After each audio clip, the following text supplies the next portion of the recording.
عزیزان گرامی، آج 2 رجب المرجب گزر چکی ہے، شب 3 ہے، اور ماہ رجب المرجب میں بہت سی مناسبات ہیں۔ پہلی رجب المرجب سے لے کر کے اور تقریباً 13 تک ولادتیں بھی ہیں امام علیہ السلام کی اور امام علی نبی علیہ السلام کی شہادت بھی ہے۔ لہٰذا قرآن پاک کے اندر خداوند عالم ہدایت کے سلسلے سے یہ اعلان فرما رہا ہے کہ اِنَّ عَلَيْنَا لَلْهُدَىٰ وَإِنَّ لَنَا لَلْآخِرَةَ وَالْأُولَىٰ، کہ ہدایت کا انتظام ہمارے اوپر ہے، ہادی کا انتخاب ہم کریں گے، ہدایت کا اہتمام ہم کریں گے، اور دنیا اور آخرت ہمارے ہاتھ میں ہے۔ یعنی ہدایت بھی اللہ کے ہاتھوں میں ہے اور اسی کے نظام کے تحت ہدایت ہو رہی ہے، اور یہ دنیا اور آخرت کا نظام بھی اسی کے ہاتھوں میں ہے۔ لہٰذا کوئی شے اس کائنات کے اندر ایسی نہیں ہے کہ جو اللہ کے اقتدار اور اس کی سلطنت میں اختیار میں۔ ایک بات تو مل کے سوال کریں،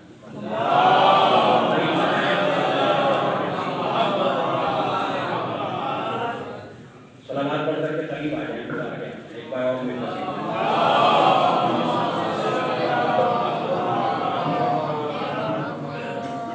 عزیزان گرامی، خداوند عالم نے جہاں سے بشریت کو شروع کیا اور کاروان انسانی کی ابتدا ہوئی، وہاں سب سے پہلے ہدایت کا انتظام کیا، ہدایت پانے والوں کو بعد میں بھیجا، ہادی کو پہلے خلق کیا۔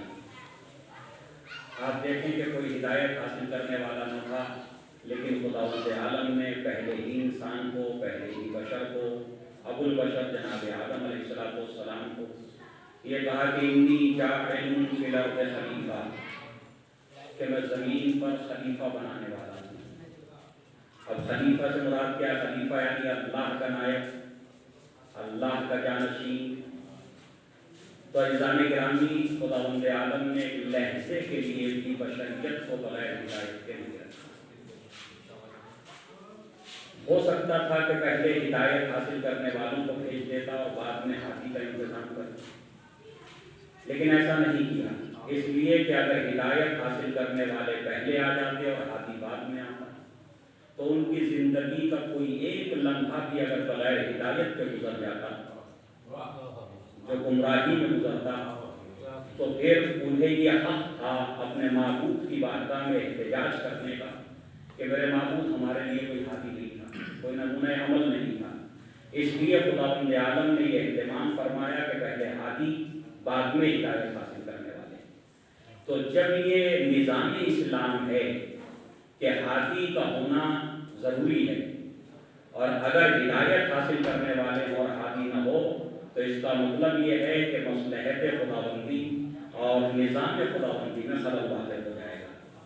اسی لیے ہمارا عقیدہ یہ ہے کہ کوئی ایک لحظہ بھی اس کائنات کا بشریت کے لیے، انسانیت کے لیے ایسا نہیں ہے کہ جس میں ہادی نہ رہا ہو۔ یہ ہمارا عقیدہ ہے، جبکہ ہمارے بھائیوں کا عقیدہ یعنی اہل سنت بھائیوں کا عقیدہ یہ ہے کہ ضروری نہیں ہے کہ ہر دور میں کوئی معصوم ہادی ہو۔ اسی لیے ان کے یہاں عصمت کا تصور صرف اور صرف حضور پاک حضرت محمد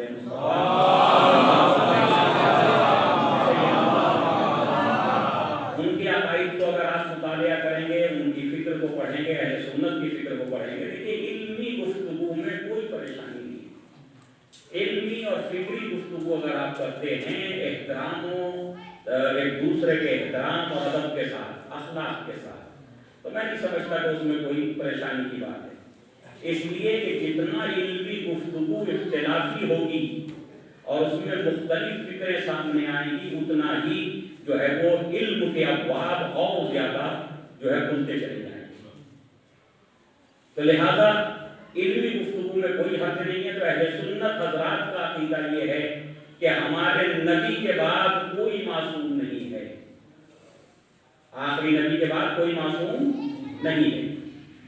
نبی کے دنیا سے جانے کے بعد قیامت تک اب کوئی معصوم آنے والا نہیں۔ اب شریعت نبی کریم اور احادیث و فرامین نبی کریم اور قرآن پاک کی ہدایت کے لیے کافی ہے، وہ یہ کہتے ہیں۔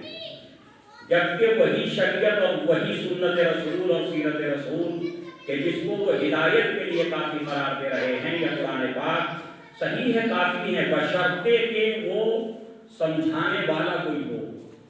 اور اس لیے کہ ایسا نہیں کہ قرآن کوئی ناقص ہے، نہیں، قرآن دینی معاملات میں مکمل ہے، کوئی پریشانی کی بات نہیں، سنت رسول مکمل ہے، لیکن یہ کہ اس سنت کے اندر جو اضافے کر دیے گئے، جو تبدیلیاں کر دی گئی، جو تحریف کر دی گئی، قرآن کو جو ہے مفسرین نے آیتوں کے مطابق کو مفاہیم کو چینج کر دیا، تو اب کیسے پتہ چلے کہ قرآن کیا چاہتا ہے؟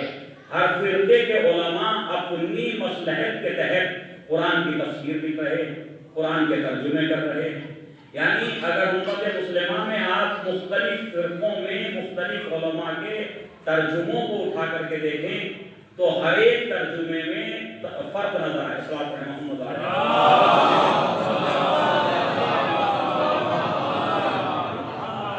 تو ہر ایک ترجمے میں فرق نظر آئے گا، ہر ایک تفسیر کے اندر جس مسلک کے اعتبار سے مفسر تفسیر کر رہا ہوگا وہ اپنے مسلک کے اصولوں کو، اپنے مسلک کے جو ہے قوانین کو قرآن کے اوپر والا کرنے کی کوشش کرے گا۔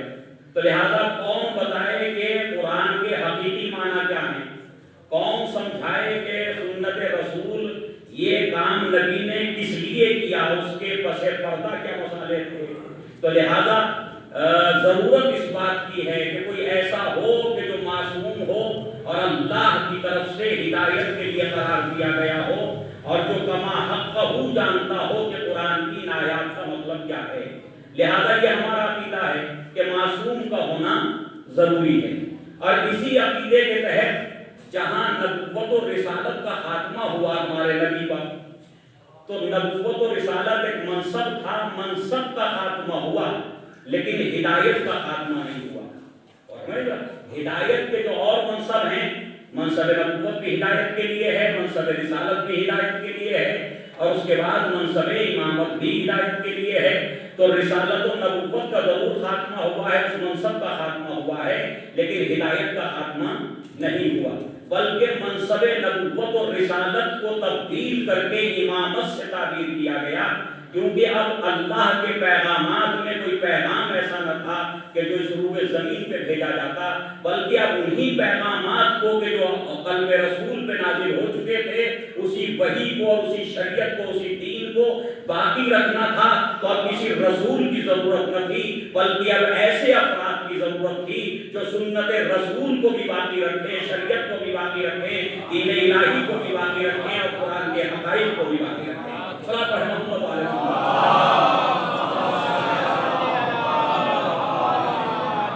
اور اسی لیے جو ہے نبی کریم نے اس دنیا کو چھوڑنے سے پہلے، اس دنیا کو رخصت ہونے سے پہلے آپ نے فرما دیا غدیر خم کے میدان میں کہ من کنت مولا ہو فہذا علی مولا۔ اور جب عرض کر رہا ہوں جناب جابر بن عبداللہ انصاری سے جو روایات ہیں، وہ روایات علماء اہل سنت نے بھی نقل کی ہیں اپنی کتب کے اندر، اور علماء اہل تشیع نے بھی نقل کی ہیں، تقریباً تمام فرقوں کے علماء نے ان روایات کو لکھا ہے کہ جناب جابر بن عبداللہ انصاری نے پوچھا یا رسول اللہ، آپ کے بعد آپ کے کتنے جانشین ہوں گے؟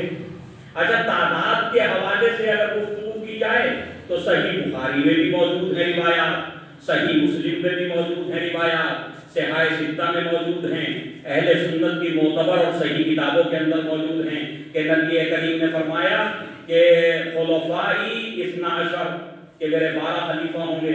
کہیں روایت آئی کہ جی 12 امیرن کہ 12 امیر ہوں گے، صحیح نا؟ لیکن عزیزان گرامی یہ 12 کا عدد کچھ ایسا تھا جو نبی کریم نے فرما دیا تھا، محدثین نے اسے لکھ تو دیا لیکن کسی بھی محدث اور راوی کے ذریعے اس حدیث کی تطبیق نہ ہو سکی، ورنہ تطبیق نہ کر سکے علماء، کیونکہ جب بھی یہ 12 کا لفظ آیا اور ایک طرف خلفاء کی تعداد آئی تو یہ 12 کا لفظ جو ہے اس عدد کے اوپر منطبق نہیں ہو پایا۔ کبھی جو ہے وہ بنو امیہ کے 14 ہو گئے، بنو عباس کے 37 ہو گئے، ٹھیک ہے نا، عثمانیوں کے تو جو ہے وہ 50 میں چلے گئے، ٹھیک ہے نا، ایسے ہی جو ہے وہ آپ کے مغلیہ خاندان، اور اب تک خلافت ختم نہیں ہوئی، اہل سنت بھائیوں کے یہاں ابھی بھی خلافت ختم نہیں ہوئی۔ جب جس کا دل چاہے جہاں سے کھڑا ہو سیدنا اور وہاں اعلان کر دے کہ میں خلیفہ ہوں۔ تو اس کا مطلب یہ ہے کہ بھائی نبی کریم نے فرمایا تھا کہ میرے 12 خلیفہ ہوں گے، یہ تو سینکڑوں کی تعداد میں ہو گئے۔ تو کیا حدیث نعوذ باللہ غلط ہے، یا امام بخاری غلط لکھ گئے، امام مسلم غلط لکھ گئے، یا ماننا پڑے گا کہ یقیناً 12 ہی نبی کے جانشین ہوں گے؟ تو کوئی سلسلہ ایسا نہیں ہے کہ جس میں 12 ہوں اور 12 کے 12 ایسے ہوں کہ جسے پوری امت مانتی ہو، سوائے ایک سلسلے کے جو حضرت علی سے شروع ہوتا ہے اور امام حسن و امام حسین سے گزرتا ہوا امام مہدی عجل اللہ تعالیٰ۔ بس ایک یہی سلسلہ ہے کہ جس میں 12 کا عدد جو ہے وہ منتخب ہوتا ہے۔ اچھا سب کے سب ایسے ہیں، یہ 12 کے 12 افراد جن کو شیعوں نے تسلیم کیا ہے، جن کو خلیفہ مانا ہے، جن کو جانشین رسول مانا ہے، جن کو نائب رسول مانا ہے، وہ سب کے سب ایسے کہ جن کی سیرت میں، جن کے کردار میں، جن کی زندگی میں کوئی نقص نہیں، کوئی عیب نہیں، ہر طرح کے عیوب سے منزہ، یعنی یہ سب کو تسلیم ہے۔ حتیٰ صاحب صواہب محرقہ انہوں نے کتاب تو ہمارے خلاف لکھی ہے، لیکن کہیں نہ کہیں وہ کتاب خود انہی کے مذہب کے خلاف جاتی ہے، اس لیے کہ تمام ائمہ کا ذکر اس کے اندر کرتے ہوئے یہ کہتے ہیں اپنے زمانے کے سب سے بڑے عالم تھے۔ امام جعفر صادق کا ذکر کرتے ہیں، کہتے ہیں اپنے زمانے کے سب سے بڑے عالم تھے۔ امام محمد باقر کا تذکرہ کرتے ہیں تو کہتے ہیں کہ ان سے زیادہ جو ہے وہ جاننے والا نہ تھا۔ اور میں قائدان گرامی جسے آپ اپنے زمانے کا سب سے بڑا عالم کہتے ہیں، اسی کو شیعہ جو ہے معصوم کہتے ہیں، اس لیے کہ علم اور عصمت کوئی دو چیزوں کا نام نہیں ہے۔ عصمت کے لیے ضروری ہے کہ علم خود رکھتا ہو، تبھی وہ معصوم ہوگا۔ صلاۃ پڑھیں محمد علیہ۔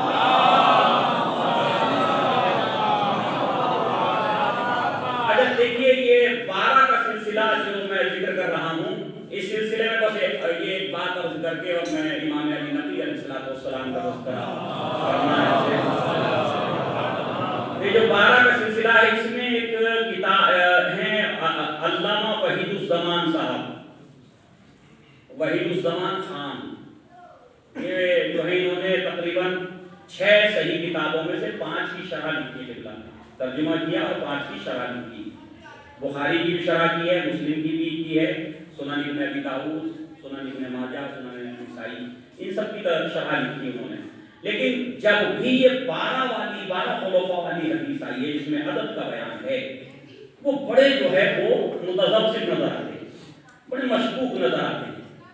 کبھی جو ہے وہ کسی خلیفہ کو نکال دیتے ہیں لسٹ سے، کہتے ہیں کیونکہ اس کا کردار صحیح نہیں تھا، یہ شراب خور تھا، یہ فاسق تھا، یہ فاجر تھا، اسے نکال دو، لہٰذا اسے نکال کے 12 پورے کر دو۔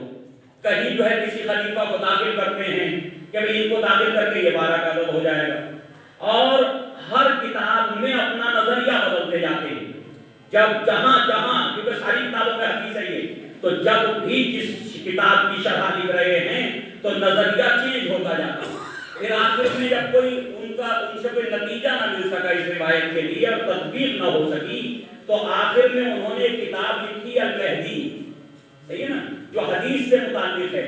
اس میں جب اس حدیث کو ذکر کیا تو یہاں جو ہے وہ ساری بحث اللہ کے لب و لباب کے طور پہ انہوں نے یہ لکھا کہ جی کوئی سلسلہ خلافت و حکومت ایسا نہیں ہے کہ جس پہ نبی کریم کی یہ حدیث صادق آ سکے، لہذا بس ایک ہی سلسلہ ہے جو حضرت علی سے شروع ہوتا ہے اور امام مہدی عجل اللہ تعالیٰ، بس ایک ہی سلسلہ ہے۔ اس کے علاوہ یہ 12 کا عدد کسی سلسلہ خلافت میں ثابت نہیں آتا۔ اچھا یہ ذکر کرنے کے بعد اس کے بعد کہتے ہیں کہ یہی ائمہ ہدیٰ ہیں، یہی ہدایت کے ارکان ہیں، اور یہی وہ ہیں جن کو خداوند عالم نے منتخب کیا ہے۔ اور اب دعا فرماتے ہیں اس حدیث کے آخر میں شرح لکھنے کے بعد، کہتے میرے معبود واحشرنا معہم، تو ہمیں بھی ان کے ساتھ شمار کرنا۔ اور یہ دعا فرما رہے ہیں، اس کا مطلب یہ ہے کہ ایک ہی سلسلہ خلافت ہے کہ جن کے ساتھ ہر مسلمان آخرت میں محشور ہونا چاہتا ہے۔ سیاسی حکومت تو بہت ہو سکتے ہیں، لیکن دینی خلفاء صرف اور صرف یہی ہیں کہ جو حضرت علی سلسلہ اور امام مہدی اجل اللہ تعالیٰ فرجہ سے خلاف اب ائمہ علیہ السلام کی زندگانی کا اور آپ کی حیات طیبہ کا جو ایک ہدف اور مقصد ہے، وہ مقصد ہے دین الہی کی حفاظت، قرآن کی حفاظت، وہ مقصد ہے شریعت کے احکام کی حفاظت اور لوگوں تک صحیح احکام، صحیح دین کو پہنچانا، یہ ائمہ علیہ السلام کی ذمہ داری۔ اس سلسلے میں آپ یہ دیکھیے کہ تنوع الادوار وحدت الہدف ایک کتاب لکھی سید محمد باقر مصطفی رضوان اللہ علیہ، انہوں نے کتاب لکھی کہ تنوع الادوار و وحدت الہدف کہ ادوار زمانے تو مختلف ہیں ائمہ علیہ السلام کی زندگی کے لیے، لیکن مختلف زمانوں میں اور مختلف حالات میں سب کا ہدف ایک ہے، سب کا ہدف ایک ہے، اور وہ ہدف ہے انسانیت کی ہدایت اور دین الہی کی حفاظت۔ اب وہ جس طرح جس زمانے میں ہو سکتی تھی اس زمانے میں اس امام نے اس انداز میں خدمت خلق کی اور ساتھ میں دین الہی کی حفاظت کی۔ صلح کے ذریعے اگر ممکن تھی تو صلح کر کے کی، قیام کر کے، جنگ کر کے، تلوار اٹھا کے، قربانیاں دے کے ممکن تھی تو قربانیاں دے کر کے حفاظت کی۔ اگر مناجاتیں اور دعائیں کر کے ممکن ہو سکتی تھی تو مناجات اور دعاؤں کا طریقہ دیا۔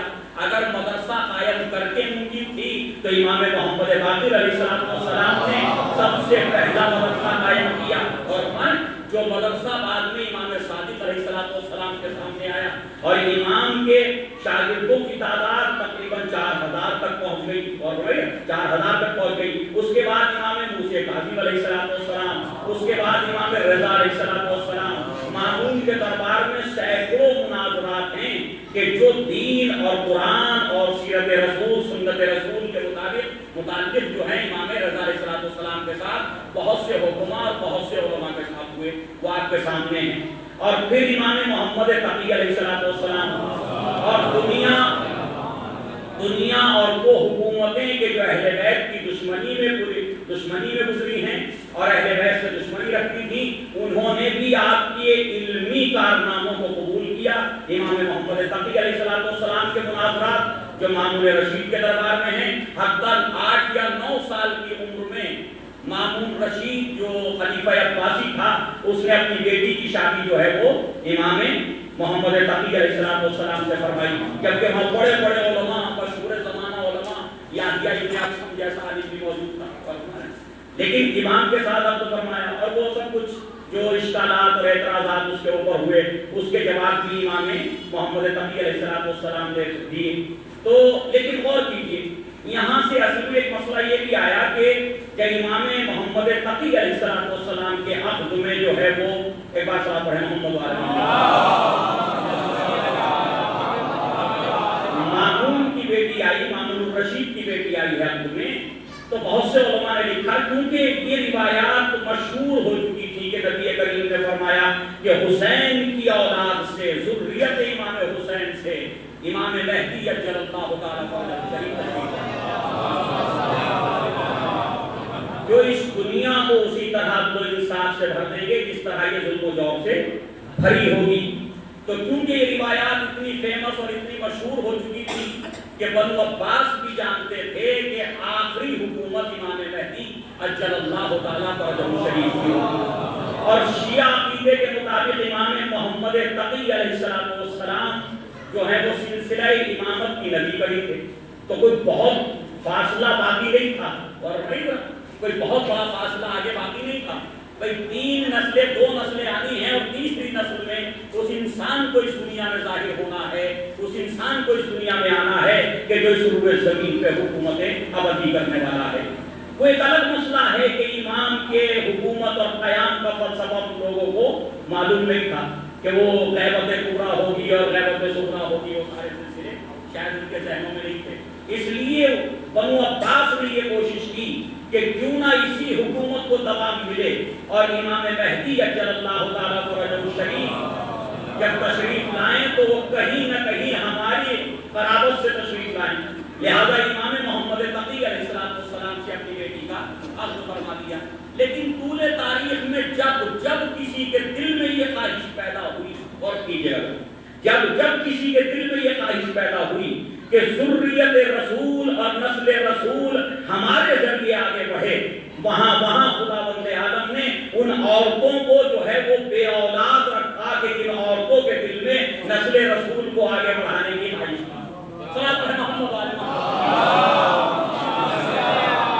ہم اس سے زیادہ تفصیل میں کچھ نہیں کہوں گا، ٹھیک نا، کہ جہاں کچھ لوگوں کے دل میں یہ خواہشات پیدا ہوئی کہ ذریت رسول، نسل رسول ہم سے تعلق رکھے، ہماری نسبت سے دنیا میں آئے، ٹھیک ہے، تو وہاں بے اولاد کر دیا، اور وہاں اولاد عطا نہیں کی، صحیح ہے، کہ جو تم کرنا چاہتے ہو کر لو۔ اور شاید یہ بھی فضیلت ہے جناب زہرا سلام اللہ علیہا کی کہ کیونکہ نسل رسول کی ضامن زہرا تھی، اِنَّا أَعْطَيْنَاكَ الْكَوْثَرَ فَصَلِّ لِرَبِّكَ وَانْحَرْ إِنَّ شَانِئَكَ هُوَ الْأَبْتَرُ۔ لہذا فاطمہ زہرا سلام اللہ علیہا کو ذریعہ بقائے نسل رسول قرار دیا تھا، اس لیے نسل رسول کی ذمہ دار قیامت تک کے لیے جناب زہرا سلام اللہ علیہا ہیں۔ تو لہذا مامون کی بیٹی کو بھی کوئی اولاد نہیں ہوئی، بلکہ آپ کی ایک زوجہ تھی جو مغرب یعنی افریقہ سے تھی، نارتھ افریقہ سے، صحیح ہے، جن کا نام تھا سمانہ، جن کا نام ہے سمانہ، امام محمد التقی علیہ السلام کی زوجہ سمانہ خاتون۔ ان کے شکم مبارک سے رہنے والی افریقہ کی ہیں، ذرا سوچیے، رہنے والی افریقہ کی ہیں، اس لیے کبھی بھی نسل اور رنگ، صحیح ہے، ان چیزوں کی طرف توجہ کرنے کی ضرورت نہیں ہے، ان چیزوں پہ توجہ کرنے، خاندان، نسل، ذریت، یہ دیکھنے سے پہلے یہ دیکھیے کہ وہ صاحب دین ہے یا نہیں ہے، وہ صاحب کردار ہے یا نہیں ہے، وہ صاحب خلق ہے یا نہیں ہے۔ تو عزیزان گرامی، کہاں سے ہیں؟ افریقہ سے تعلق رکھتی ہیں، عرب تو نہیں ہیں، لیکن ایک عرب کے خداوند عالم نے کسی عرب کو نہیں چنا، اپنے ایک معصوم کے لیے جسے ظرف قرار دے، ٹھیک ہے نا، جس کے شکم میں اس کا ایک نمائندہ ہے، اسے عربوں سے نہیں چنا بلکہ افریقہ سے منتخب کر دیا۔ اور یہی دلیل ہے اسلام کے عالمی ہونے کی، کہ اسلام کسی خاندان کا دین نہیں ہے، کسی قوم کا دین نہیں ہے، کسی جو ہے وہ منطقے کا اور کسی ایریے کا دین نہیں ہے، بلکہ یہ دین عالمی ہے۔ جہاں افراد صالح افراد ملتے چلے جاتے ہیں، اسلام انہیں اپنے دامن میں قبول کرتا چلا جاتا ہے، اور جہاں خاندان چاہے نبی کا ہو، شجرہ نسب نبی کا ہو، چاہے وہ ہاشمی ہی کیوں نہ ہو، اگر اس کا اعمال اور اس کا عقیدہ صحیح نہیں ہوتا تو خداوند عالم تبت یدا ابی لہب وتب کہہ کر کے کھڑا ہوتا ہے۔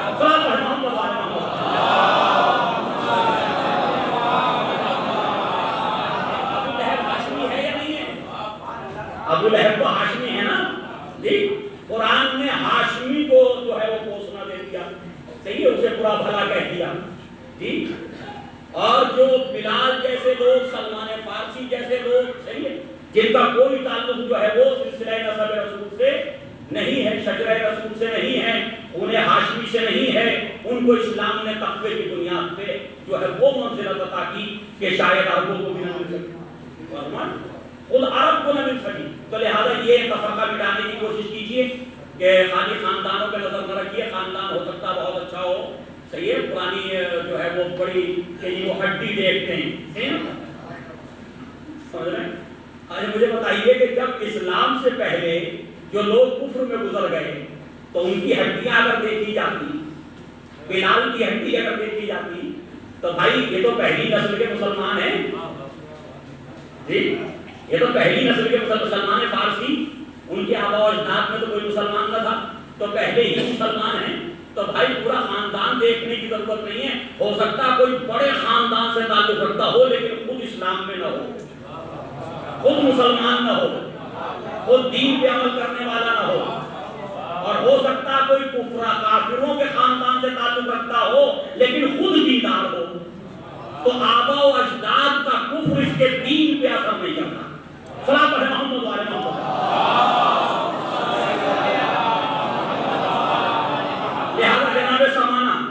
کے لیے خود امام علی نقی علیہ السلام فرماتے ہیں کہ میری ماں ہمارے حق کو کما حقہ پہچانتی تھی، معرفت رکھتی تھی۔ اب یہ حق کوئی اولاد کا حق نہیں، ہر ماں جانتی اولاد کے حق ہے، اولاد کا حق نہیں، حق امامت۔ اور ماں کہ میری ماں حق امامت، جو ہمارا حق ہے امامت، امام ہونے کی حیثیت سے، نمائندہ خدا بندے عالم ہونے کی حیثیت سے، اس حیثیت سے میرے حق کو، ہمارے حق کو پہچانتی۔ تو اس کا مطلب یہ ہے کہ افریقہ میں رہ کے بھی اگر کوئی صاحب دین ہو جائے تو اس کے دل میں معرفت معصومہ ہو سکتی ہے، اور اگر ہمارے اپنے گھروں میں رہ کے بھی کوئی دین سے دور ہو جائے، صحیح، تو وہ دین کے ہر مسئلے میں شک کرتا ہوا نظر آتا۔ اس کا مطلب یہ ہے کہ ہمیں ضرورت اس بات کی ہے کہ ہم معرفت حاصل کریں، یہ نہ دیکھیں کہ ہم ان لوگوں میں سے صلاۃ پڑھیں محمد علیہ۔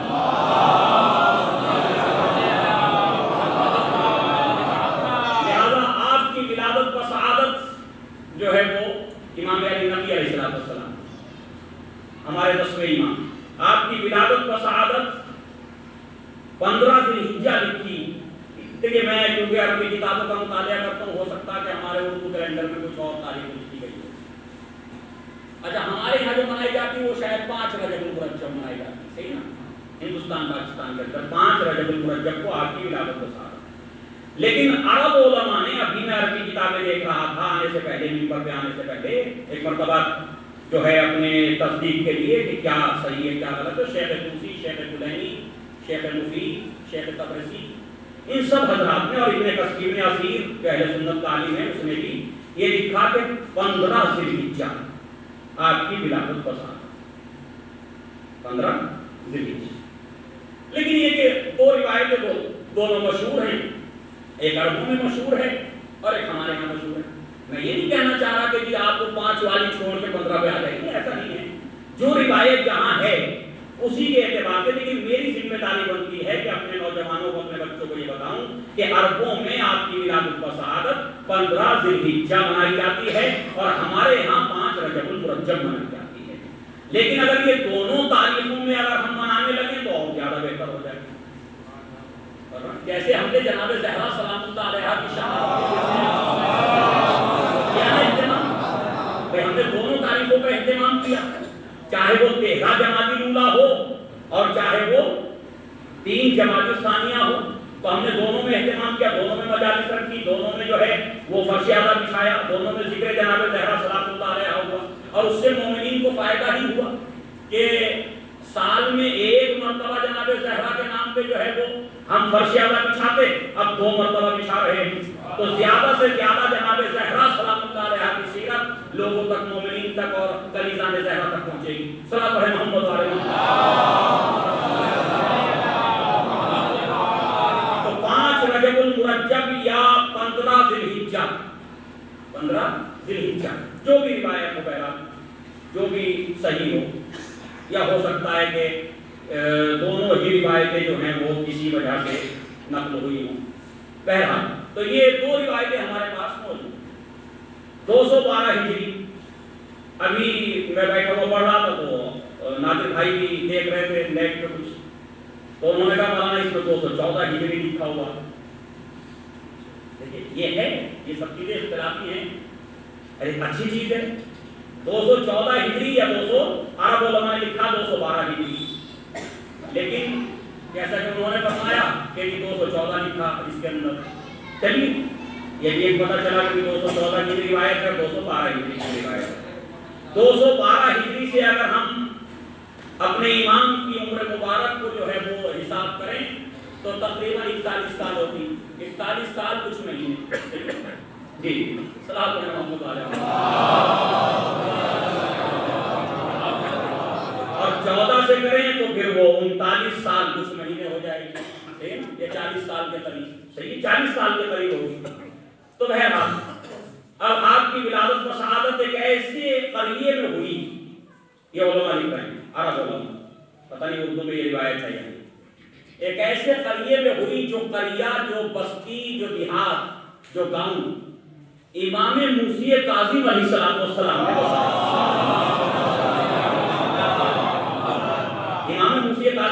السلام کے اس گاؤں کی بنیاد رکھی تھی، اس بستی کی بنیاد رکھی تھی جو مدینے سے تقریباً 6 میل کے فاصلے پر تھا۔ مدینہ منورہ سے 6 میل یعنی 10 کلومیٹر تقریباً 10 کلومیٹر کے فاصلے پر واقع تھی یہ بستی۔ امام موسیٰ کاظم علیہ السلام نے اس بستی کی بنیاد رکھی، یعنی یہاں پہ جو امام کے چاہنے والے آباد ہوئے، تو آپ کی ولادت اسی بستی کے اندر ہوئی جس کا نام ہے بسوریہ۔ بسوریہ، سواد جو ہے بے سواد رے یا علی، بسوریہ سواد پہ جو ہے وہ پیش ہے بسوریہ۔ تو یہ قریہ بسوریہ تھا جہاں پر آپ کی ولادت و سعادت ہوئی۔ اس کے بعد آپ نے تقریباً جو ہے وہ ایک طویل عرصہ اپنے والد گرامی کے ساتھ گزارا، امام محمد تقی علیہ السلام۔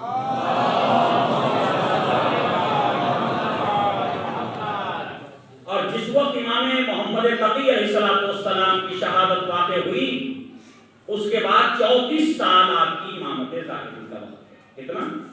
34 سال۔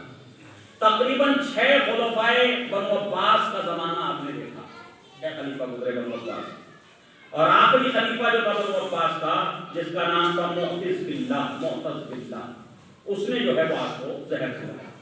ایک روایت میں معتمد باللہ کا بھی ذکر بعض علماء نے کیا کہ معتمد باللہ، لیکن جب اس پہ ہم تحقیق کرتے ہیں تو کیونکہ آپ کی شہادت جو ہے وہ 254 ہجری میں واقع ہوئی، 200 یہ بھی ذرا یاد رکھیں بچے نوجوان سبھی، 254 ہجری میں واقع ہوئی۔ اور جب 256 ہجری میں واقع ہوئی تو معتمد باللہ جو ہے اس کی خلافت شروع ہوئی 256 ہجری سے۔ معتمد باللہ کی خلافت شروع ہوئی 256 ہجری سے، تو اس کا مطلب یہ ہے کہ وہ خلیفہ ہی تقریباً 2 سال کے بعد بنا۔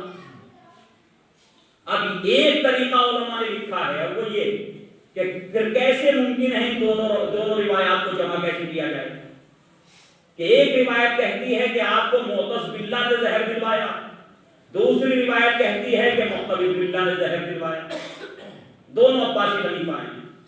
ہو سکتا ہے کہ خلافت، اور یقیناً تاریخی اعتبار سے خلافت معتز باللہ کی تھی، اور ہو سکتا کہ معتمد جو ہے اس میں وزیر کی حیثیت سے رہا ہو اور اس کے حکم پر زہر دلوایا گیا ہو۔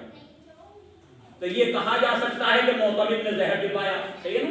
خلافت کس کی تھی؟ معتز باللہ کی تھی۔ لیکن چاہے وہ وزیر کی حیثیت سے زہر دلوائے یا بادشاہ کی حیثیت سے، اس وقت تک زہر نہیں دیا جا سکتا تھا جب تک جو ہے بادشاہ راضی نہ ہو۔ لہذا قتل امام علی نقی علیہ السلام میں یہ دونوں معلوم شامل تھے۔ صلاۃ علی محمد و علی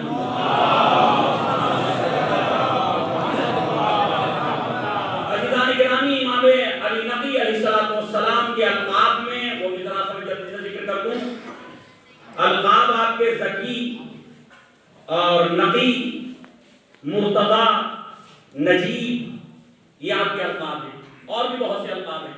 ابو الحسن کنیت کے طور پہ آپ کی کنیت ہے ابو الحسن، ابو الحسن ثالث، تیسرے ابو الحسن۔ اچھا یہ چیزیں کیا ہیں نا، یہ حدیث میں جب حدیثیں آتی نا تو حدیث قال ابو الحسن الثانی، دوسرے ابو الحسن نے کہا، قال ابو الحسن الاول، پہلے ابو الحسن نے کہا، قال ابو الحسن الثالث، تیسرے ابو الحسن نے کہا۔ کیسے سمجھیں گے یہ پہلے ابو الحسن کون ہیں، دوسرے ابو الحسن کون ہیں، تیسرے ابو الحسن کون ہیں؟ جی کیسے پتہ چلے؟ اچھا ابو الحسن کنیت حضرت علی علیہ السلام کی بھی ہے۔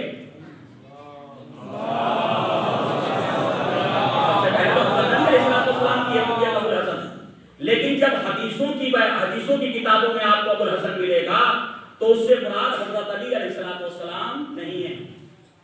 اگر حضرت علی سے کوئی حدیث ہوگی تو نام لکھا جائے گا قال امام علی علیہ السلام یا قال امیر المومنین۔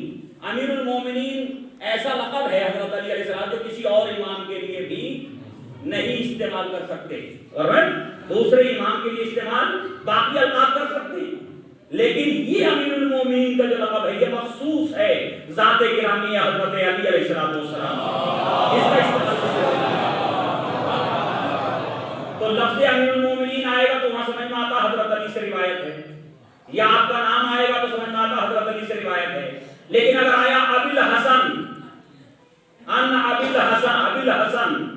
ابی الحسن سے روایت ہے تو یا تو بریکٹ میں لکھا ہوگا اول پہلے ابو الحسن.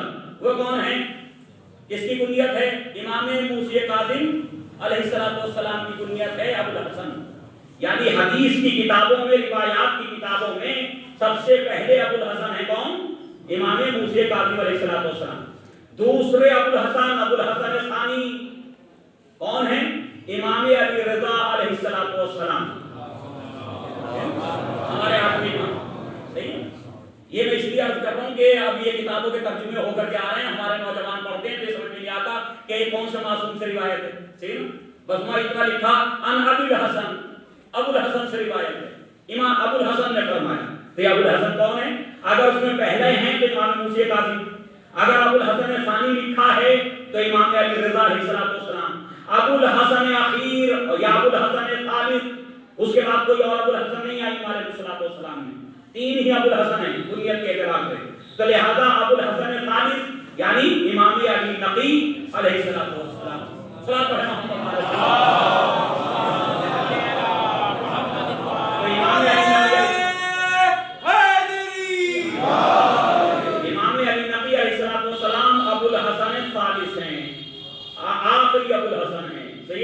روایات حدیث میں. صحیح ہے. یہ آخری ہے. تو ابو الحسن آپ کا لقب, اور ایک لقب مرتضیٰ جو ابھی میں نے ذکر کیا, مرتضیٰ یعنی مرتضیٰ لقب کس کا تھا؟ حضرت علی علیہ السلام کا. یعنی القاب بھی ریپیٹ ہوتے رہے, صفات بھی ریپیٹ ہوتی رہی, اسماء گرامی بھی ریپیٹ ہوتے رہے. کیوں؟ اس لیے کہ کردار اور ہدف بھی ریپیٹ ہو رہا تھا, تو تاکہ دنیا والوں کو پتا چلے کہ یہ ابو الحسن ثالث ضرور ہیں لیکن راستہ وہی ہے جو ابو الحسن اول کا تھا. اسی لیے یہ القاب ریپیٹ ہوئے, یہ نام ریپیٹ ہوئے. صحیح نا. کئی محمد ہیں ہمارے یہاں ائمہ علیہ السلام میں, کئی اماموں کے نام علی ہیں. سمجھ رہے؟ تو نام بھی ریپیٹ ہوئے ہیں اور القاب بھی ریپیٹ ہوئے ہیں اور جو ہے ساتھ میں صفات بھی ریپیٹ ہوئے ہیں, اور کردار تو ہر ایک جگہ ریپیٹ ہونے لگا تھا. سمجھ رہے؟ تو عزیزان گرامی یہ سلسلہ اب میں ذرا جلدی کچھ باتیں عرض کروں گا امام کے سلسلے میں, کیونکہ ہر عقد صالح ذرا اور فرمائیے معجزات اور کرامات فرق ہے دونوں میں. معجزہ اسے کہتے ہیں کہ جس کا جواب کوئی اور نہ لا سکے. معجزہ یہ میں اس لیے عرض کر رہا ہوں کہ میرا مقصد اس وقت کوئی فن خطابت کی بحث کرنا نہیں, صرف اپنے بچوں کو سمجھانا ہے کہ ان دونوں چیزوں کا فرق سمجھ میں آئے کہ جی معجزہ کہتے کسے. معجزہ اسے کہتے ہیں کہ جس سے دوسرے لوگ عاجز ہو جائیں, اس کا جواب نہ لا سکیں, اس طرح کا کام کوئی اور انجام نہ دے سکے, اسے کہتے ہیں معجزہ. معجزہ عام طور پہ خداوند عالم عطا کرتا ہے نبی کو, رسول کو. کیوں؟ کہ اگر انہیں ضرورت پڑے اور کوئی ان کی تکذیب کرنے لگے, انہیں جھٹلانے لگے کہ تم اللہ کے رسول نہیں ہو, اللہ کے نمائندے نہیں ہو, تو وہ معجزے کے ذریعے اپنی صداقت کو ثابت کر سکتے. اپنی صداقت کو ثابت کر. اب معجزے کا مطلب یہ بھی نہیں ہے کہ اب نبی ہے وہ راستے پہ کھڑا ہو گیا اور اب وہ جو ہے وہ ایک سے ایک کار ہے نمایاں کر کے دکھا رہا. یہ بھی معجزے کا مطلب نہیں ہے. بات سمجھ رہے؟ معجزہ وہیں پیش کیا جاتا ہے کہ جہاں طلب ہو, بغیر طلب کے نہیں ہے, کوئی کھیل نہیں ہے کہ جب چاہا اللہ کی کائنات کو جب چاہا استعمال کر لیا, پہاڑ کو اشارہ کر دیا, لوگ بیٹھے ہوئے تو پہاڑ کو اشارہ کر دیا, جب سب ڈر کے بھاگیں گے. یہ تھوڑی کوئی معجزہ. صحیح ہے. یعنی جب طلب کیا جائے اس بات منصب کے لیے, کفار و مشرکین کی طرف سے جب طلب کیا جاتا ہے تب معجزہ ثابت ہوتا ہے نبی اور رسول کی طرف سے, اللہ کے نمائندے کی طرف سے. اور کہاں ہوتا ہے کہ جہاں طلب کون کرتا؟ طلب وہ کرتا ہے کہ جس کے ایمان میں کمزوری ہوتی. یہی ہے معجزہ. طلب کون کرے گا نبی سے اور رسول سے؟ سلمان فارسی تھوڑی طلب کریں گے, ابو ذر غفاری تھوڑی طلب کریں گے. انہیں تو یقین ہے کہ آپ اللہ کی طرف سے امام ہیں, اللہ کی طرف سے آدمی ہیں. تو کون طلب کرے گا؟ جس کے ایمان میں کمزوری ہوگی, جو کما حقہ رسالت و نبوت پہ یقین نہ رکھتا ہو, وہ طلب کرتا. تو اس کا مطلب یہ ہے کہ اب جو جہاں جہاں معجزہ معجزے ہر سال ہوتے ہیں،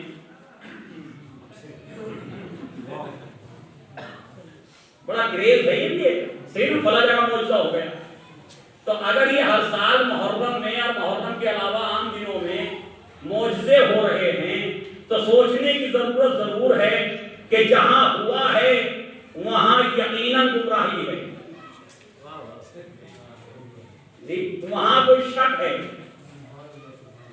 ورنہ معجزہ دکھانے کی ضرورت کیا ہے؟ اب رہ گئی کرامت، کرامت بھی بغیر ہدف اور بغیر مقصد کے نہیں ہوتی۔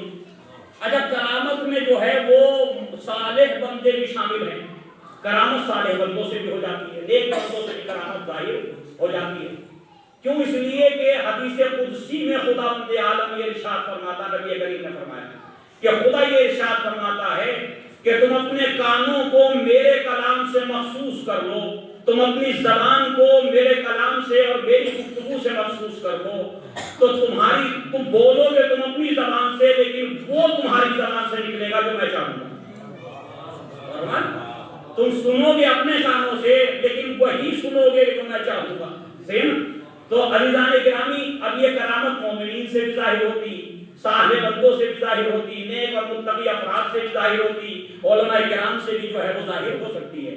لیکن ائمہ معصومین علیہ السلام سے جو کرامات اور معجزات ظاہر ہوئے ہیں وہ ایک لاتعداد ہیں۔ ہر امام کے معجزات پہ پوری پوری کتاب آپ کو مل جائے گی، اور بالخصوص علامہ بہرانی نے جو کتاب لکھی ہے جس کا نام ہی رکھا ہے مدینۃ المعاجز، معجزے کی جمع ہے معاجز، معجزہ یعنی ایک، معاجز یعنی بہت سے معجزے، صحیح نا؟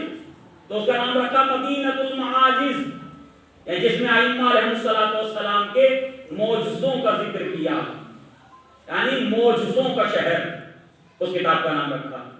تو اس میں سارے ائمہ علیہ السلام کے معجزے ہیں، انہی معجزوں میں سے امام علی نقی علیہ السلام کے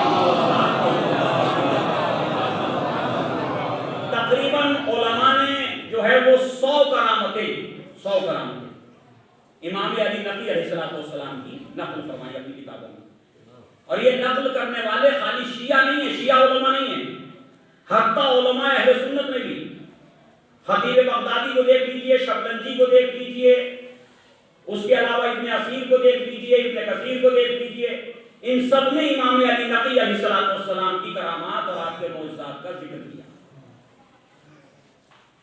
تو عزیزان گرامی، اگر یہ افراد، یہ حضرات، یہ ذوات گرامی اگر یہ صاحبان معجزات تھے تو پھر ہر انسان کو سوچنے کی ضرورت ہے کہ جو صاحب معجزہ ہو، صاحب کرامت ہو، یقیناً وہ اللہ کا خاص بندہ ہو۔ لیکن لکھا سب نے ہے، اس کے باوجود بھی منصب امامت کو تسلیم کوئی نہیں کرتا۔ صلاۃ ہے محمد علیہ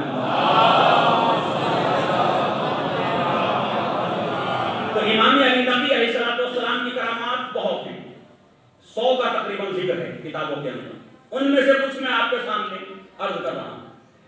امام علی نقی علیہ السلام اہل بیت اور ائمہ ہدات میں پہلی ذات گرامی ہیں، پہلے امام ہیں جن کو متوکل عباسی نے عداوت اور دشمنی اہل بیت کی بنیاد پر مدینہ منورہ چھوڑنے پر مجبور کیا اور سامرہ بنایا، بغداد، پہلے بغداد میں رکھا، بغداد کے بعد سامرہ۔ یہ سامرہ اس زمانے میں متوکل، معتمد اور معتز باللہ کے زمانے میں یہ سامرہ کیپٹل تھا بنو عباس کا، اور یہ فوجی چھاؤنی تھا، بغداد کیپٹل تھا اور یہ ملا ہوا تھا 200-250 کلومیٹر کے فاصلے پر، تو اس کو جو ہے اس نے فوجی چھاؤنی بنایا تھا، لیکن بہت ہی خوبصورت ایریا تھا اس زمانے کا یہ سامرہ۔ اس کا اصل نام تھا سرمنرا،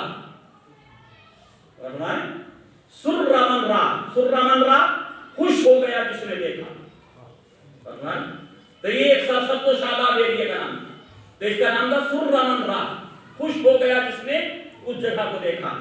تو سب سے پہلے امام علی نقی علیہ السلام کو متوکل نے مجبور کیا سامرہ آنے پر، ورنہ جو ہے وہ اس طرح سے کسی امام کو زبردستی نہیں بلایا گیا۔ اور بہت سے امام رضا علیہ السلام کو جب طلب کیا گیا تھا ایران کے اندر مامون رشید نے بلایا تھا، لیکن وہ ولایت کے عہدے کے لیے بلایا تھا، لیکن یہاں پریشانی یہ تھی کہ متوکل کو خطرہ تھا کہ اہل بیت کے چاہنے والے، ائمہ کے چاہنے والے ایک اچھی خاصی تعداد میں ہو چکے ہیں.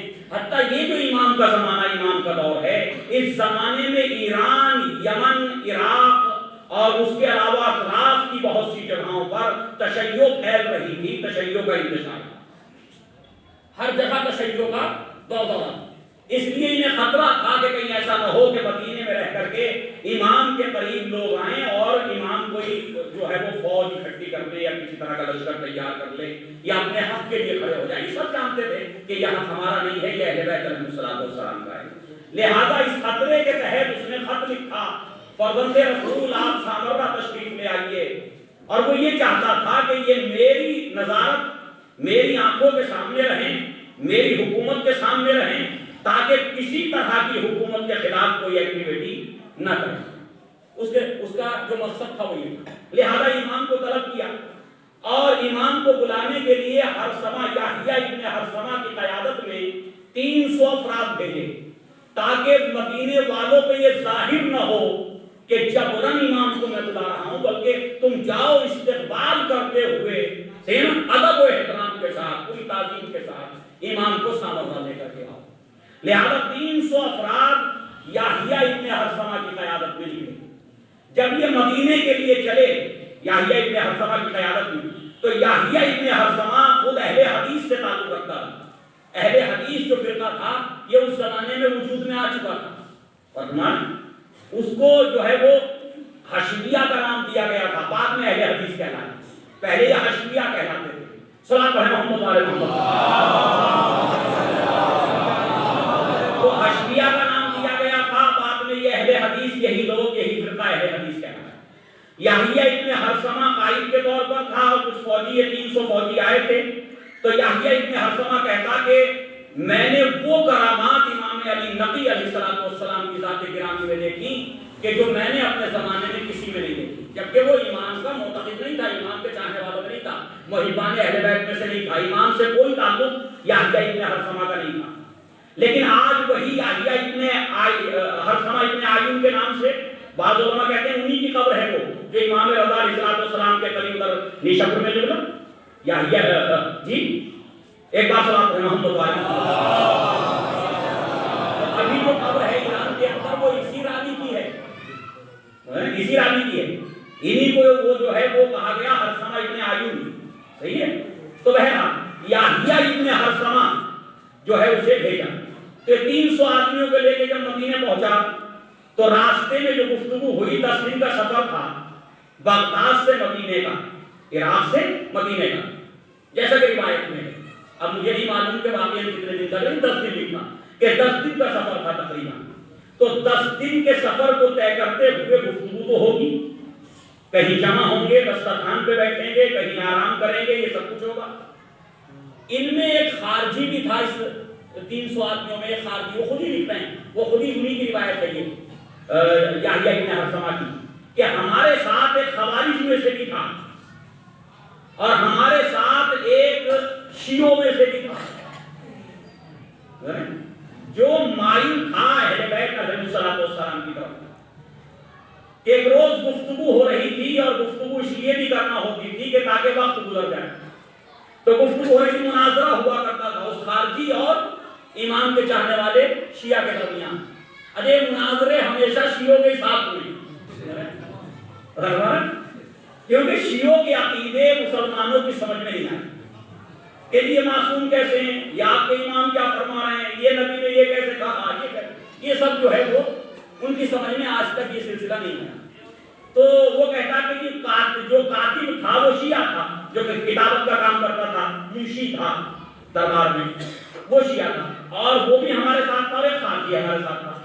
خارجی مناظرہ کرتا تھا اس شیعہ کے ساتھ کہ تمہارے صاحب، تمہارے مولا حضرت علی نے یہ فرمایا تو اس سے مراد کیا ہے، تمہارے فلاں امام نے یہ فرمایا تو اس سے مراد کیا ہے. تو ایک روز اس نے یہ جملہ کہا کہ تمہارے صاحب حضرت علی علیہ السلام یہ فرماتے ہیں کہ ہر جگہ قبر ہوگی اور ہر قطعہ ارض جو ہے وہ یا تو قبر ہوگی یا قبر میں بدل جائے گا. تو وہ کہتا کہ یہ مناظرہ میں بھی سن رہا تھا. تو کہا کہ کیا یہ صحیح ہے آپ کے مولا نے فرمایا، حضرت علی نے فرمایا؟ تو اس نے کہا، چاہنے والے نے، ہاں میرے مولا نے فرمایا۔ تو کہا کہ یہ جو صحرا ہے جہاں ہم قیام کیے ہوئے ہیں، جہاں خیمے لگے ہوئے ہیں، اس صحرا میں دور دور تک کوئی آبادی نہیں ہے، یہ جنگل ہے، ریگستان ہے، تو یہاں کون دفن ہوگا؟ کون مرے گا یہاں کون دفن ہوگا؟ اور بھائی کم سے کم ایک صاحب عقل کو اتنا ہی سوچنا چاہیے، آج صحرا ہے، ہو سکتا ہے کہ آنے والے زمانے میں یہ آبادی میں تبدیل ہو جائے۔ سلام محمد علیہ عزیزان گرامی، یاد رکھیے کہ جو دشمن ہے، وہ لفظ نہیں کہوں، وہ دوسرا لفظ کہہ رہا ہوں میں، کہ جہاں دشمنی اہل بیت ہوگی، دشمنان اہل بیت اور عقل ایک ساتھ جمع نہیں ہو سکتے۔ صحابہ محمد علیہ عداوت اہل بیت اور عقل ایک ساتھ جمع، جہاں عداوت ہوگی وہاں عقل نہیں ہوگی، جہاں عقل ہوگی وہاں عداوت نہیں ہوگی۔ صحابہ محمد علیہ عزیزان گرامی، جب یہ کہا کہ ہاں میرے مولا نے فرمایا، تو اس نے مضحکہ کیا، اس نے جو ہے تمسخر کیا، سب ہنسنے لگے، وہ تھوڑا شرمندہ ہو گیا، چاہنے والا جو شرمندہ ہو، کوئی بات نہیں، بات ختم ہو گئی۔ جب مدینے پہنچے تو امام علی نقی علیہ السلام کی خدمت میں سلام عرض کرنے کے بعد امام نے پوچھا، راستے میں کیا کیا ہوا ہمیں بتاؤ، تم ہمارے چاہنے والے ہو، راستے میں کیا کیا ہوا؟ تو ایک مرتبہ امام تو جانتے تھے کہ اس طرح کے مراحل سے گزرا ہے یہ شخص چاہنے والا، تو کہا مولا ایسا بھی وقت آیا کہ آپ کے جد حضرت علی علیہ السلام کے فرمان پر یہ لوگ تمسخر کر رہے تھے، مذاق اڑا رہے تھے۔ کہا وہ کیا؟ کہا آپ کے جد نے فرمایا کہ ہر جگہ قبریں ہوں گی اور ہر قطع ارض جو ہے قبر میں تبدیل ہو جائے گا۔ تو کہا اچھا کہ ہاں۔ تو اس کے بعد جو ہے امام نے کہا گرمیوں کا مہینہ تموز ہے، عربی میں یہ روایت کے لفظ تموز یعنی مئی کی گرمی، مارچ اپریل مئی، یہ ایام تھے، گرمیوں کا مہینے تھے، تو گرمی شدت کی تھی، یا کہتے ہیں شدت کی گرمی تھی، کہ ایسے عالم میں امام علی نقی علیہ السلام نے جو اپنا اہتمام فرمایا تو گرم کپڑے سلوائے، 5-6 دن رکے رہے ہم مدینے کے اندر، کہ جتنے ٹیلر تھے وہاں، جتنے بھی درزی تھے، ان سے کہا کہ تم جو ہے یہ گرم کپڑے سیو ہمارے ساتھ جانے والوں کے لیے، جو آپ کے ساتھ خدام وغیرہ اور جو آپ کے چاہنے والے ساتھ جا رہے تھے، ان کے لیے گرم کپڑے سیو، اور اپنے چاہنے والوں سے کہا کمبلوں کا اور گرم لباس کا انتظام کرو، اور وہیں پر اب وہ گرم لباس کا انتظام یحییٰ کہتا کہ میں بار بار سوچتا تھا کہ کیا رافضی اسی انسان کو امام مانتے ہیں کہ جسے یہ بھی پتا نہیں کہ گرمیوں میں ان گرم کپڑوں کی ضرورت نہیں ہوتی،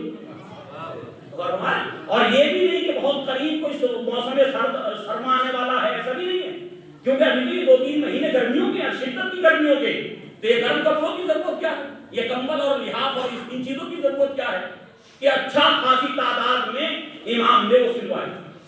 اور اس کے بعد جب ہم وہاں سے نکلے ہیں تو امام نے اپنے چاہنے والوں سے کہا کہ سب اونٹوں پہ لاد لو، جو ساتھ تھے افراد، یہ سب سارے گرم لباس کو اونٹوں پہ لاد لو۔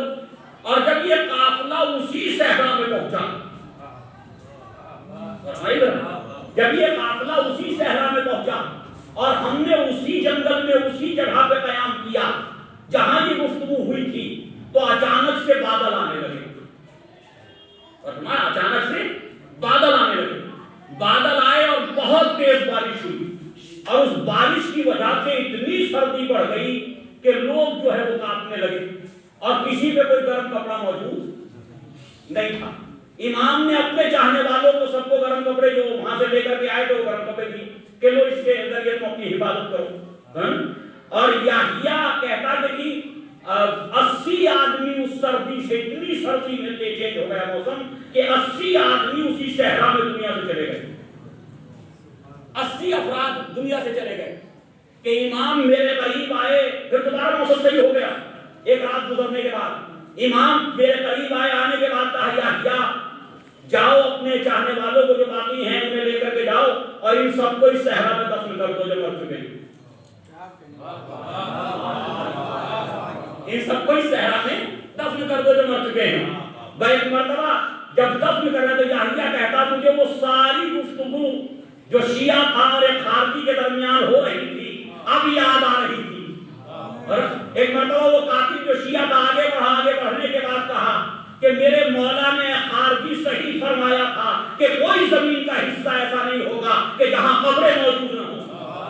تم یہ کہہ رہے کہ کون لوگ آ کر کے یہاں مریں گے, کہا دیکھو ہم ہی میں سے اتنے لوگ یہاں مر گئے اور یہ قبرستان بن گیا. صلاۃ ہے محمد و آل محمد. یہ جگہ قبرستان میں تبدیل ہو گئی. تو عزیزان گرامی, یہ کرامات ہیں کہ جو سب نے لکھی, تقریباً شیعہ سنی سب نے لکھی. ہر سما یحییٰ کہتا کہ اس کے بعد میرے دل میں یقین ہو گیا کہ رافضی جسے امام مان رہے ہیں وہ بالکل صحیح ہے. اور میں امام کی خدمت میں حاضر ہوا اور حاضر ہونے کے بعد میں نے کلمہ شہادتین پڑھنے کے بعد کہا کہ خدا ہی بہتر جانتا ہے کہ اپنے منصب امامت کو کہاں رکھے. کہ ابھی تک میں امامت میں شک کرتا تھا آپ کی, لیکن آج مجھے یقین ہو گیا کہ آپ ہی اللہ کے نمائندے, اللہ کی طرف سے بھیجے ہوئے امام ہیں. اس کے بعد سے اس نے مذہب تشیع اختیار کیا. فرمان یہ شخص بعد میں شیعہ ہوا. اسی لیے ابھی تک بھی بہت سے علماء شک کرتے ہیں اس سلسلے میں کہ ان کے مزار پہ جایا جائے یا نہ جایا جائے. جن کے یہاں روایات ثابت نہیں ہیں وہ شک کرتے ہیں, وہ کہتے ہیں کہ نہیں جانا چاہیے, وہ تو ناسبی تھا, یہ تھا. لیکن جن حضرات کے یہاں یہ روایات ثابت ہیں وہ کہتے ہیں کہ نہیں, وہ شیعہ ہو چکا تھا, مذہب اہل بیت علیہ السلام کو قبول کر چکا تھا. صلاۃ ہے محمد علیہ.